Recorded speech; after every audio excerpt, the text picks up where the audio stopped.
अस्सलाम वालेकुम नाजरीन, आज हम किताब और उसूल अदब में वाहिद तस्नीया जमा का बयान पढ़ाएंगे। कल के होमवर्क में हमने आपको दिया था मशकी सवालात। अगर आप लोगों ने किए हैं तो आप लोग कमेंट में लिखिए डन। अगर आप लोगों ने नहीं किए, आपकी समझ में नहीं आए, तो आप मुझे लिखिए, कमेंट कीजिए, तो मैं आपको इसके जवाब बताऊंगी। ठीक है, वीडियो पसंद आए वीडियो को लाइक कीजिए, चैनल को सब्सक्राइब कीजिए, कमेंट कीजिए, शेयर कीजिए, ताकि आने वाली हर वीडियो आप तक पहुंचती रहे। तो चलिए शुरू करते हैं। सबसे पहले देखिए वाहिद किसे कहते हैं। ठीक है, यहाँ दिया हुआ वाहिद तस्नीया जमा, तीनों की तारीफ दी हुई है। पहले हम आपको समझाएंगे वजाहत के साथ, फिर आपको हम बताएंगे। ठीक है, दिखाएंगे। वाहिद का मतलब होता है एक, ठीक है, अकेला, तन्हा। ठीक है, तस्नीया का मतलब होता है दो, जो दो होते हैं हम तस्नीया कहते हैं। ठीक है, टू। जमा का मतलब होता है तीन से ज्यादा, जितने भी हो, 3, 4, 5 जितने भी होंगे, 3 से ज्यादा।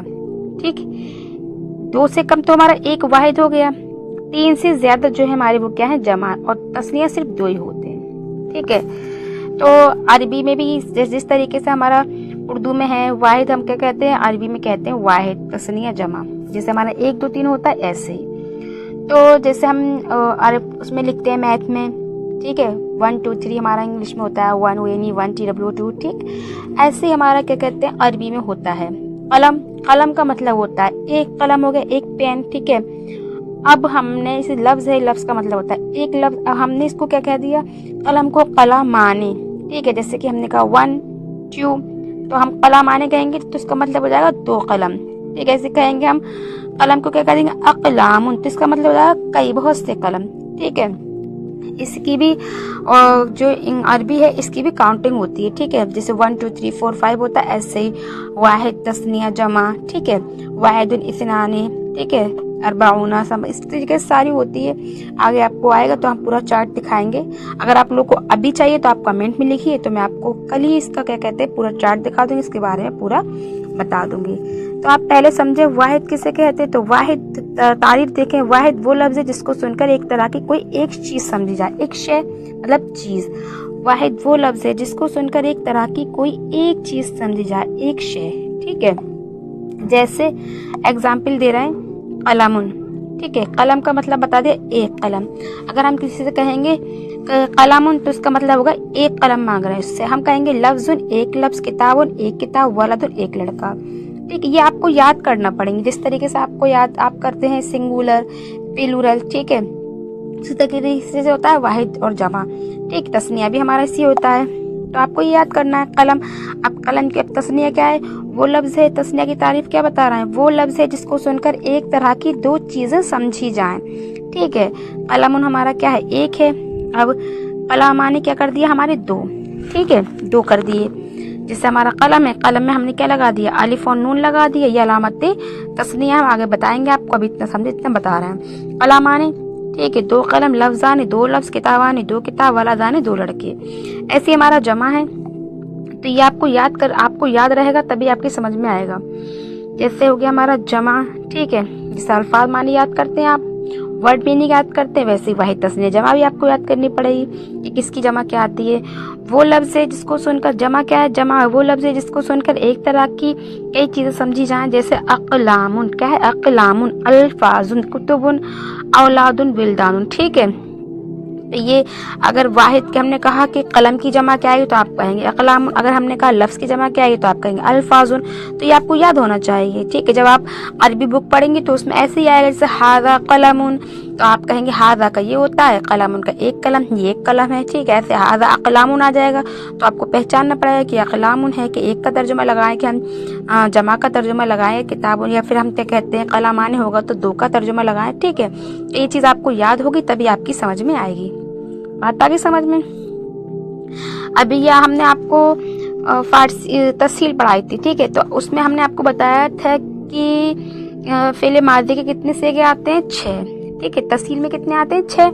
लेकिन जब हमारी अरबी होती है, ये हमने उर्दू में 6 लिखे हैं। ठीक है, वैसे जो ऐसे होते हैं, ठीक, इंग्लिश में मैथ में 6 ये होते हैं, उर्दू में ऐसे लिखे जाते हैं। अगर हमने कहा आपसे ये तो हमारा हो गया जो फारसी होती है उसमें फेले मादी के 6 सेगे होते हैं। ठीक है, और जो हमने आप आपको पढ़ाया था अरबी में, ठीक है। अरबी में फेले मादी के 14 सेगे होते हैं, कितने? 14, आगे आएंगे, ठीक है। ध्यान रखना, वही यहाँ पे बता रहा है कि उर्दू और फारसी में तस्निया का सेगा नहीं आता है, ठीक है।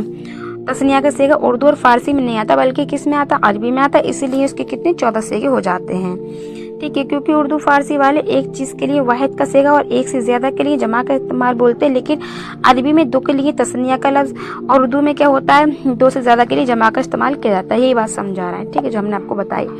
ये आपकी समझ में आ गया? वाहिद तस्निया जमा ज्यादा मुश्किल नहीं है। अब आप देखिए मुजक्कर मुअन्नस, ये भी बहुत आसान है। मेल फीमेल, मुजक्कर मेल, मुअन्नस फीमेल, ये आप जानते हैं, ठीक है। बस तारीफ देख लीजिए इसकी क्या तारीफ है। मुजक्कर किसे कहते हैं? मुजक्कर वो लफ्ज है जो नर के लिए बोला जाता है, जैसे बाप, दादा, मर्द। जो मेल होते हैं, मेल में जो जो चीज आती है वो मुजक्कर होती है, फीमेल में जो जो चीज आती है वो मुअन्नस होती है। बस यही है। बैल, आया, गया वगैरह इस तरीके से बोलते हैं, वो सब हमारे अल्फाज के हो जाते हैं। यहाँ मुजक्कर के बारे में बता दिया। अब मुअन्नस के बारे में देखें आप। मुअन्नस वो लफ्ज है जो मादा के लिए बोला जाता है, जैसे माँ, औरत, दादी वगैरह। जितना भी जो हम कहते हैं एग्जाम्पल लड़की, फीमेल के लिए बोला जाता है, वो सब हमारे क्या होते हैं? मुअन्नस कहते हैं, ठीक है।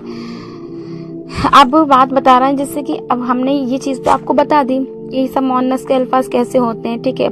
माँ है, औरत है, दादी है, लड़की है, घोड़ी, गाय, आई, गई, पढ़ती है, जाती है, खाएगी, ये सब अल्फाज मुअन्नस के हैं। अब वो चीजें होती है जो बेजान होती हैं, ठीक है, जैसे रिक्शा है, साइकिल है, कलम है, दपात है, चटाई है, बोतल है, शीशी है, सोना, चांदी, लोहा, पानी वगैरह, सूरज, चांद, जो अल्फाज होते हैं, तो इनको हम कैसे बोलें? जैसे हमारे अहले ज़बान बोलते हैं। अहले ज़बान यानी कि अरब वाले लोग, जैसे अहले ज़बान जो, जैसे कि हमारा ये होता है ना, अरब के हम इस टाइम अरबी सीख रहे हैं, तो अरब के लोग हिंदी सीखते हैं, और इंडिया हम लोग इंग्लिश सीखते हैं, तो क्या कहते हैं अमेरिका के लोग हिंदी सीखते हैं। हम लोगों को हिंदी सीखने की ज़रूरत नहीं रहती, हमें तो बोलना आती है हिंदी, लेकिन उन लोगों को अरबी सीखने की ज़रूरत नहीं होती है, तो वो डायरेक्ट बोलते हैं, जैसे अहले ज़बान जो बोलते हैं।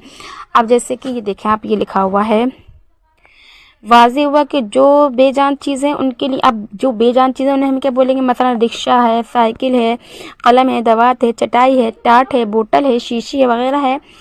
तो बता रहे हैं कि जो अहले ज़बान बोलते हैं, अहले ज़बान ने क्या कहा है रिक्शे को कि रिक्शा आई कहते हैं, रिक्शा आया, तो क्या हो गया कि रिक्शा आया।